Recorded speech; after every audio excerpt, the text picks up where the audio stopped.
בחינות הבגרות באנגלית, מועד חורף תשס"ח, 2008. לתלמידים אינטרניים ואקסטרניים הנבחנים בשאלון ה'. שלום רב. היום אתם נבחנים בבחינות הבגרות בשפה האנגלית, ובעוד רגע ישודר הקטע בהבנת הנשמע. נשמיע לכם את הקטע הזה פעמיים. הודעה חשובה למשגיחי הבחינות ולנבחנים. אסור להקליט את הקטעים. יש להאזין לקטעים בשתי הקריאות שבשידור בלבד. בסיום השידור על התלמידים לשים את מקלטי הרדיו או כל מכשיר אחר בצידי החדר. Hello students. Today you are sitting for your Bagrut examination in English. In a moment you will hear the text of your listening comprehension test, which will be read twice. And now the first broadcast. ועתה השידור הראשון. Hello, listeners. Today our program, The World's Most Unusual Jobs, takes us to the town of Cremona in Italy to meet Mr. Andrea Mosconi. Hello, Mr. Mosconi. Hello. Tell me, please, what's unusual about your job? We've got 8 old, extremely valuable violins here in the local museum, and I take care of them. That means, among other things, playing them every day. Every day? Well, almost, except weekends. You see, in order to make sure that violins sound their best, they need to be played on a daily basis. Otherwise, the wood gets tired. It's just like with a human being. If you sit and rest in a comfortable chair for too long, your legs hurt when you get up. So I play each violin for 6 or 7 minutes a day. I play works by all the classical composers, whatever I'm in the mood for. But why does the sound of these violins matter so much? No one ever uses them.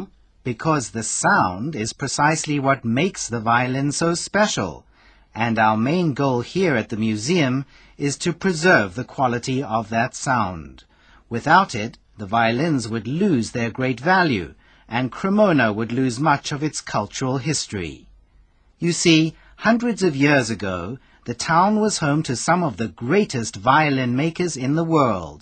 You may have heard of Stradivari, maker of the world-famous Stradivarius violin, but there were others who are just as famous. The violins they produced are unique.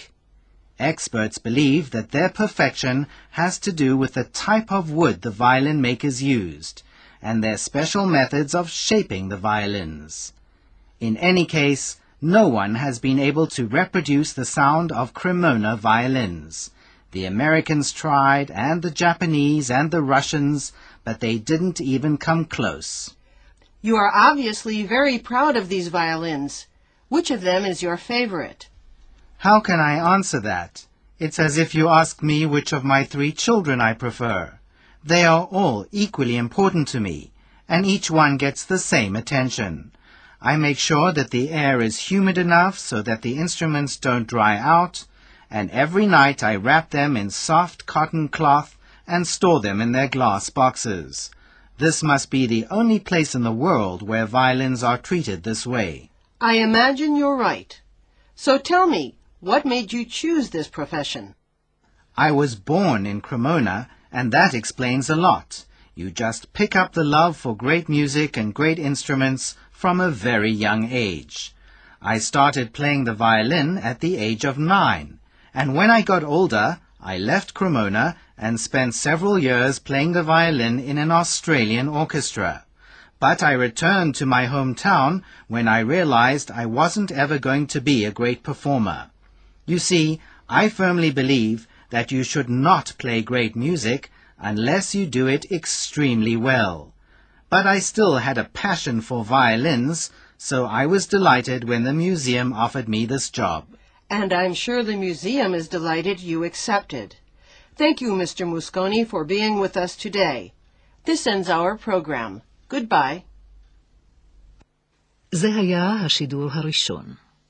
אפשר להשיב על השאלות. נשמיע את כמה צלילים, ואחר כך נשמיע את הקטע שנית.